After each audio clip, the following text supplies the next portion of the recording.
দুনিয়ার মুসলমান ইমানদার, মা কেমন জিনিস জানি। মা সন্তানের জন্য যে দোয়াই করে সেই দোয়া কবুল হয়ে যায়। আল্লাহর পয়গম্বর মুসা মালিককে প্রশ্ন করতেছেন, মালিক জান্নাতে আমার বন্ধু কে হবে, আমাকে একটু বলবানি। মালিক বলতেছেন, পয়গম্বর জান্নাতে যে তোমার বন্ধু হবে সে হলো একজন কসাই। মুসা পয়গম্বর বলতেছেন, মালিক দুনিয়াতে এত এত মানুষ থাকতে আমার বন্ধু কেন একজন কসাই হবে? সেই কসাইয়ের গুণটা কি আর সে কি কারণে আমার বন্ধু হবে জানতে পারিনি। আল্লাহ বলতেছেন, সেটা আমি তোমাকে বলবো না, যাও যাও তুমি নিজ চোখে দেখে আসো। মালিক মুসা পয়গম্বরকে সেই কসাইয়ের ঠিকানা দিয়ে দিলেন। সেই কসাইয়ের কাছে মুসা পয়গম্বর চলে গেলেন, গিয়া কসাইকে সালাম দিলেন। মুসা পয়গম্বর ছদ্মবেশে গেলেন, যেমনি সেই কসাই তাকে চিনে না। সালাম দেওয়ার পর সেই কসাই সালামের উত্তর দিলেন। মুসা পয়গম্বর বলতেছেন, ও ভাই আমি তো একজন মুসাফির মানুষ, আমি আজকে আপনার ঘরের মেহমান হতে চাই, আমাকে নিবেননি? কসাই বলতেছেন, অবশ্যই নিব, কারণ আমি মেহমানদারি করতে বেশি পছন্দ করি।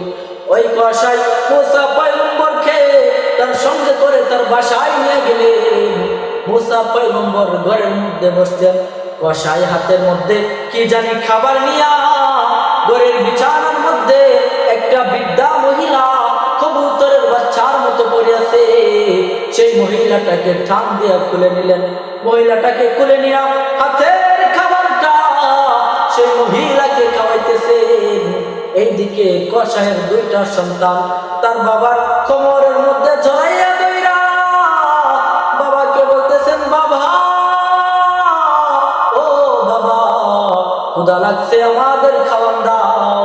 কসাই বলতেছেন, বাবারা একটু ধৈর্য ধরো, তোমার দাদিকে আগে খাওয়াইয়া নেই, তারপর তোমাদেরকে খাবার দিব।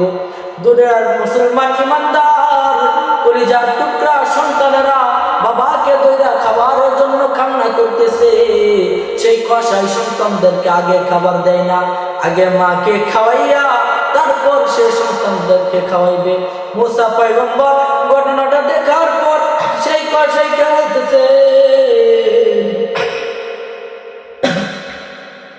সেই কসাইকে বলতেছেন, ও ভাই তুমি যখন তোমার মাকে খাওয়াইলা, তোমার মা কি জানি ঠোঁটগুলি লড়াইয়া বলতেছিল, আমি তো কিছু বুঝতে পারি নাই।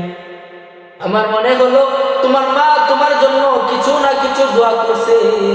ওই কসাই বলতেছেন, ওগো হুজুর আমার মা সব সময় আমার জন্য দুইটা দোয়া করে। একটা দোয়া দুনিয়াতে আল্লাহ কবুল করে নিয়েছেন, যেটার ফলাফল আমি নিজ চোখে দেখলাম।